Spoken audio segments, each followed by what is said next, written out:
벌써 새해가 시작된 지도 이제 2주 남짓 지나고 있습니다. 2026년 한 해를 바라보면서 어떠한 마음가짐으로 시작하셨습니까?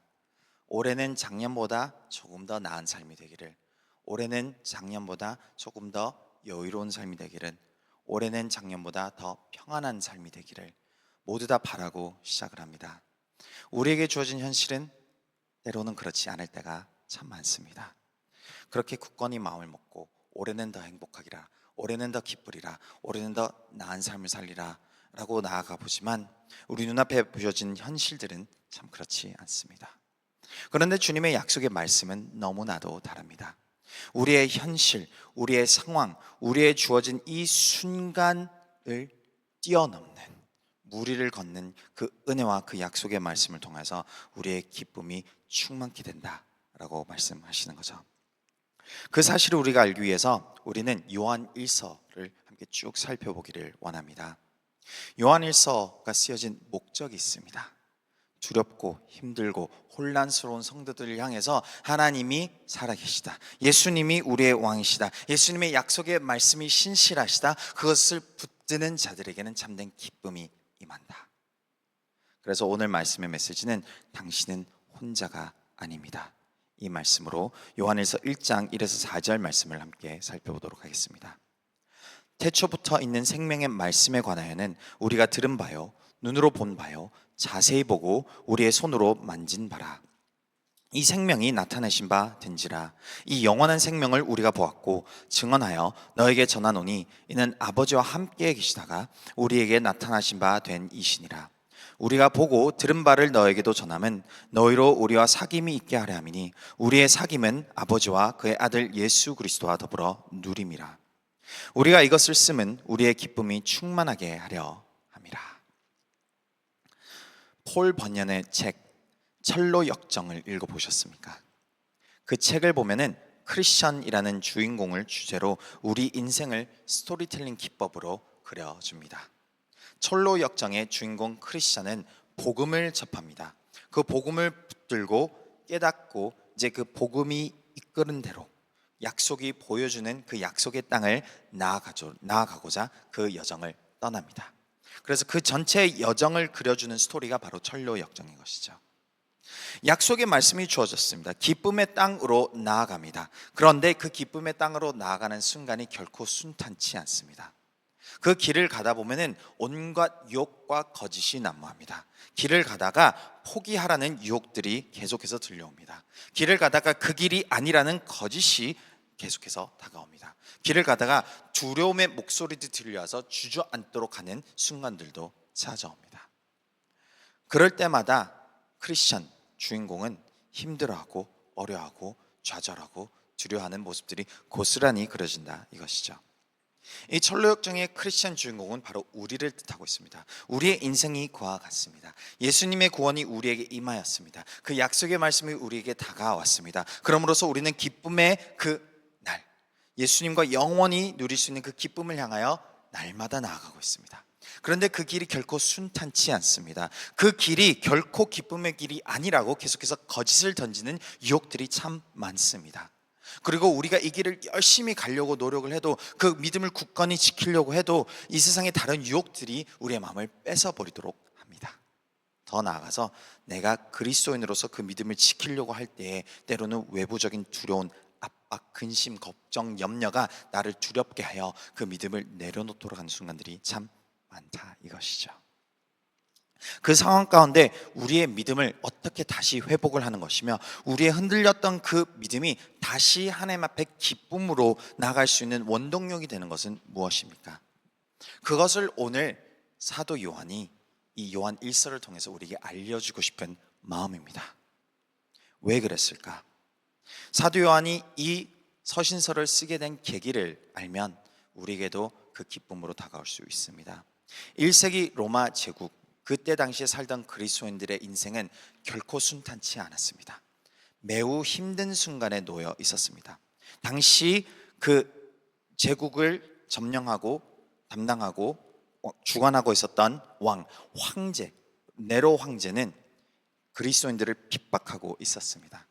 본인이 잘못한 잘못마저도 그리스도인들을 타겟팅 삼아서 핍박하고 잡아서 죽이는 일에 일삼았던 것이죠.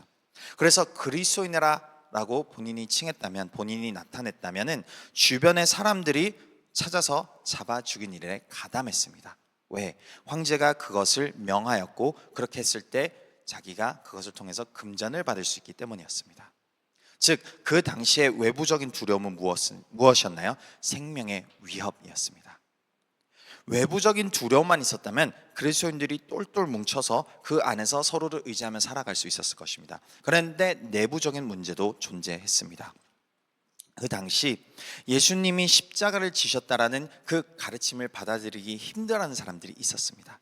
왜 그러냐 하면은 그 당시 보편화되어 있었던 헬라 사상이 바로 영지주의 사상입니다. 즉 영은 깨끗하고 육은 더럽다, 죄인이다 라는 사상이었던 것이죠. 이 사상에서 살아왔던 사람들이 복음을 접하고 보니 어떻게 거룩하고 영광스러운 존재가 추한 십자가의 처형을 받을 수 있을까? 본인의 그 생각이 연결이 되지 않는 것입니다. 그래서 어떻게 했을까요? 자기의 생각을 내려놓고 복음을 받아들이는 것이 아니라 자기의 생각과 경험을 어떻게든 해결하려고 하는 술책을 썼습니다. 그것이 그때 당시에 나타났던 가현설이라는 주장입니다. 가현설이라는 주장은 무엇이냐면은 하나님께서 그 아들을 보내셨는데 그 아들은 신이시기 때문에, 하나님이시기 때문에 결코 육신의 몸이 없었을 것이다. 즉 죽었다는 그 가설도 주장이 거짓된 주장이었을 것이다 라는 가르침이 내부적으로 퍼지고 있었습니다. 그래서 더 이상 이렇게 모이지 말고 그 깨달음이 있는 자들로 하여금 우리가 나가서 우리만의 모임을 만들자. 그것을 깨닫지 못하는 사람들은 무지하다, 어리석다, 어떻게 그 무지한 십자가를 믿을 수 있겠느냐 주장을 했던 것이죠. 그래서 무엇이 일어났습니까? 이 당시에 외부적인 불안한 요소들 그리고 내부적으로 흔들렸던 가르침으로 인해서 그리스도인들의 신앙이 심히 흔들렸습니다. 그것이 한 군데에서만 굳건화된 것이 아니라 사도 요한이 목사로서 목양을 하고 있었던 에베소 교회에서도 크게 문제가 일어났었습니다. 그것이 요한일서 2장 19절에 우리가 발견할 수 있습니다. 그들이 우리에게서 나갔으나 우리에게 속하지 아니하였나니 만일 우리에게 속하였더라면 우리와 함께 거하였으려니와 그들이 나간 것은 다 우리에게 속하지 아니함을 나타내려 함이니라. 외부적인 두려움, 내부적인 혼란스러움, 이것들로 인해서 믿음에서 떨어져 나간 영혼들이 있었다라는 것을 보여주는 것이죠. 그래서 목회자의 심정으로, 사랑하는 마음으로 사랑의 서신서를, 사랑의 편지를 쓴 것입니다. 염려하지 말아라, 두려워하지 말아라, 하나님이 모든 것을 붙들고 계신다, 이것입니다.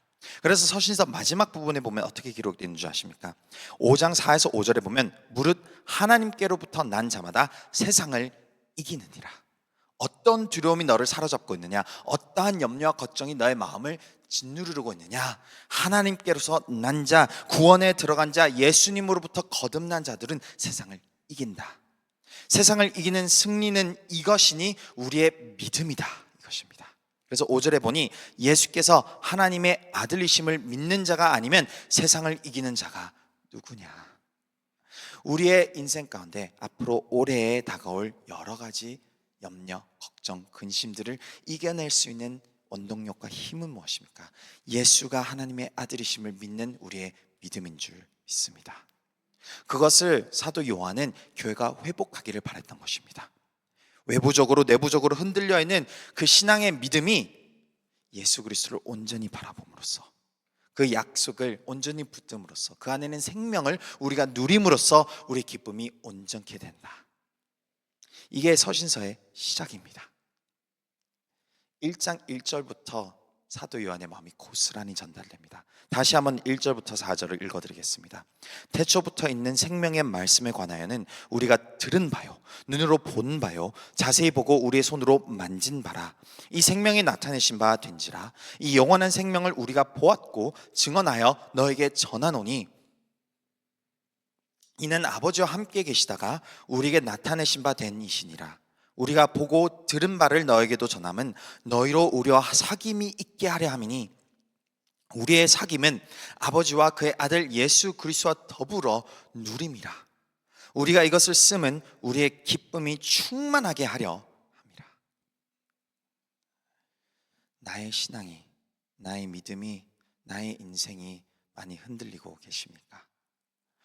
요한일서는 그 영혼을 위해서 쓰여진 서신서입니다. 흔들리고 힘겹고 내가 혼란스러운 그 과정 속에서 사도 요한이 전합니다. 두려워 말라, 염려하지 말라. 내가 경험하고 보고 실제 만졌던 예수 그리스도, 그 안에 있는 생명을 내가 전하노라. 그리고 그 생명을 우리가 함께 더불어 나눌 때에, 그리고 그 나눔 안에서 하나님과 교제가 온전해질 때에 우리의 기쁨이 충만한다. 그 어떤 이야기보다 앞서서 서신서 초반에서 서론으로 후크로 우리의 마음을 사로잡는 이야기가 시작된다, 이것이죠. 그래서 사도 요한은 세 가지를 우리에게 알려주고 있습니다. 첫 번째는 무엇인가? 예수님은 살아계시다. 예수님은 존재하시다. 예수님은 우리를 위해서 진정 십자가를 짊어지신 분이시다 라는 것을 주장합니다. 앞서 말씀드렸듯이 가연서를 주장하는, 즉 예수님이 실질적으로 십자가를 짊어지지 않았다, 그러므로서 그 십자가는 더러운 것이고 우리가 바라볼 필요가 없다, 더 나아가서는 예수라는 자가 존재하지 않았을 수도 있다라는 거짓을 고하는 가르침이 있었다, 이것입니다. 오늘날 우리에게는 어떠한 욕과 거짓이 나를 흔들어 놓나요? 진짜 하나님이 계신가? 하나님이 계시다면 내 인생이 왜 이렇게 힘든 것일까? 하나님이 계시다면 나는 왜 이렇게 힘겹게 살아가는 것일까? 라는 그 거짓을 계속해서 우리 귀 속에 속삭이고 있습니다.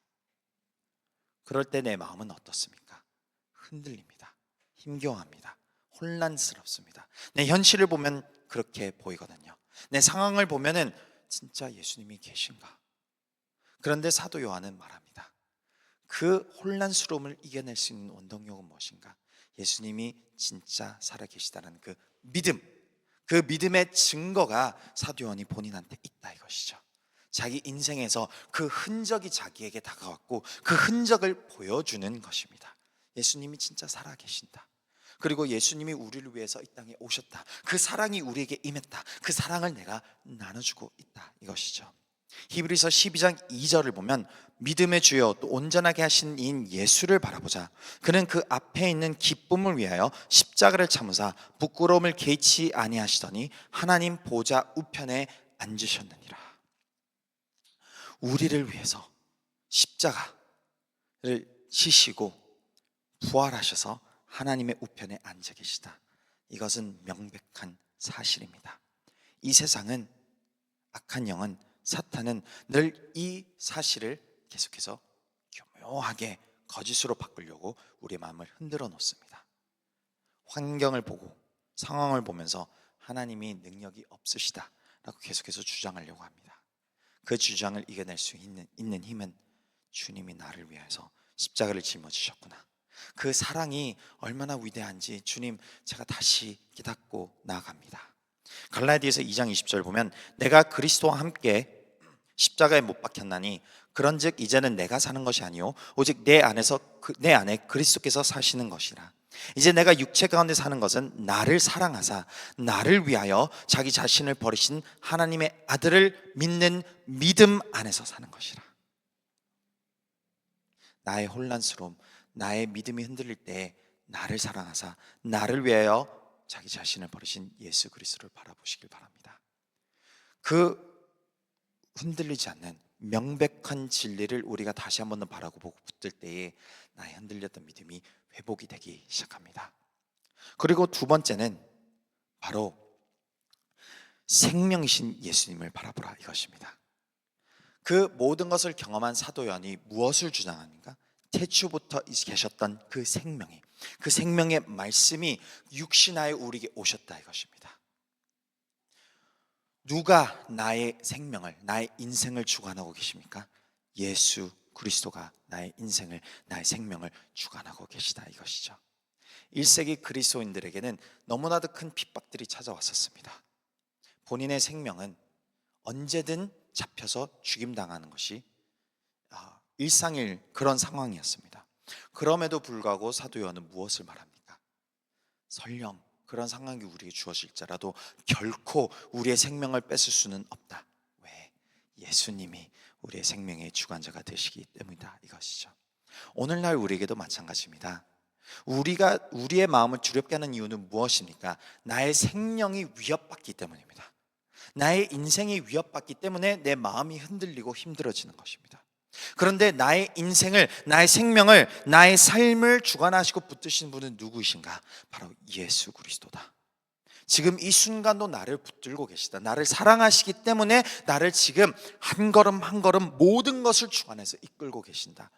내가 지금 이 죽음의 골짜기 같은 순간을 지나가고 있다. 그것은 그 다음에 이어지는 푸른 초장으로 이끄시는 하나님의 섭리 가운데 있다. 그것을 내가 붙들고 깨닫고 신하고 나갈 때에 우리 마음 가운데 기쁨이 다시 솟아넘치기 시작한다, 이것이죠.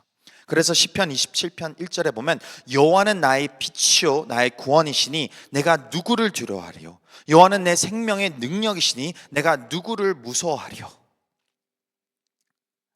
이 시편 저자의 고백은 결코 순탄한 순간에서 이루어진 것이 아닙니다.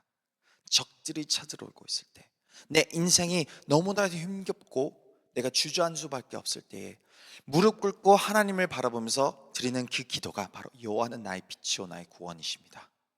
내가 무엇을 두려워하겠습니까? 여호와는 저의 생명이고 능력이십니까? 그러므로 내가 누구를 두려워하겠습니까?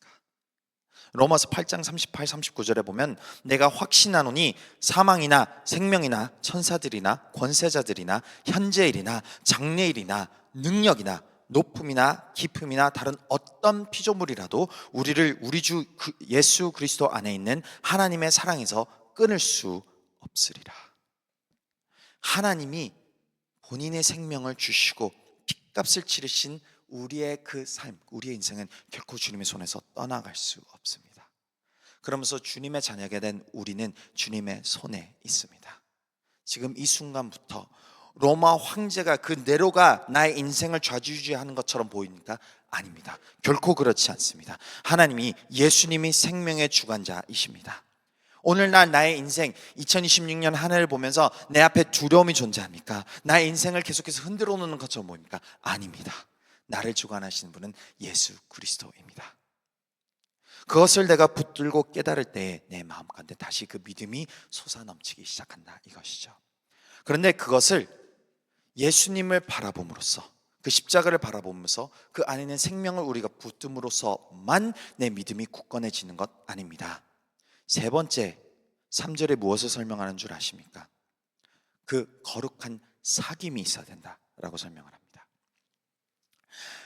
신앙을 홀로 할 수 있다, 스스로 나만 하나님 앞에 다가갈 수 있다 라고 거짓으로 속삭이는 것은 사탄의 목소리입니다. 내 힘으로, 내 혼자서 내가 알아서 편안하게 내 방식대로 하나님 앞에 다가갈 수 있다. 그럼으로써 너무 염려하지 말고 걱정하지 말고 그냥 될 때, 마음이 내킬 때, 그렇게 되면은 마치 맹수가 그 무리에서 한 연약한 양을 일탈하게끔 만드는 그러한 순간입니다. 우리의 신앙은 어떤 모습인지 아십니까? 마치 장작이 타러오는 불과 같은 신앙입니다.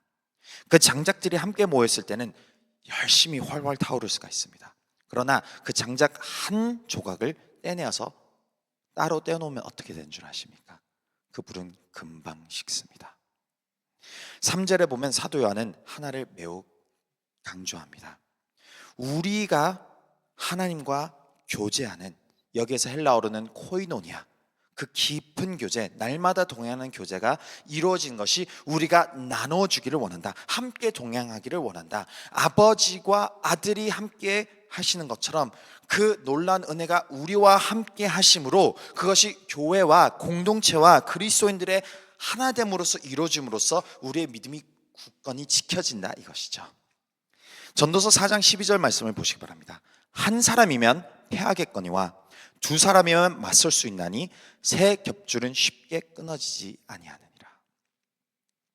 인생의 어떤 것도 홀로 이겨낼 수는 없습니다. 하물며 신앙도 마찬가지입니다.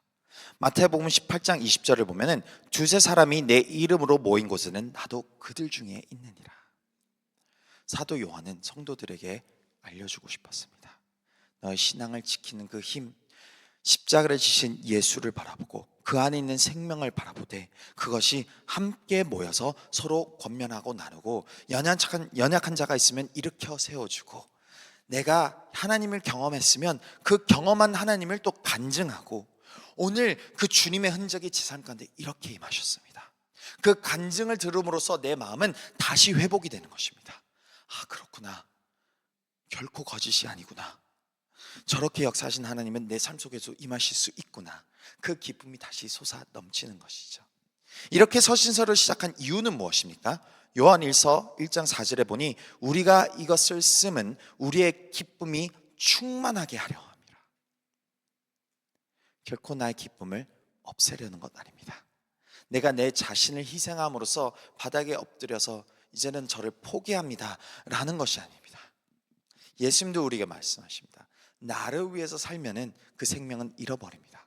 그러나 예수를 위해서 내 인생을 포기하고 나아갔을 때 비로소 내 인생을 찾는다 라고 예수님이 말씀하시는 것이죠. 왜? 참된 생명은 주님 안에 있으니까.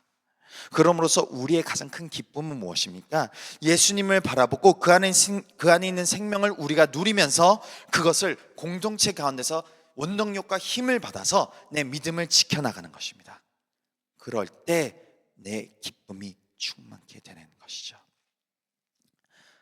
사랑하는 성도 여러분, 2026년에 우리의 인생 가운데 순탄한 대로도 있을 것입니다. 그러나 광야와 같은 시간도, 폭풍과 같은 순간들도 찾아올 수 있습니다.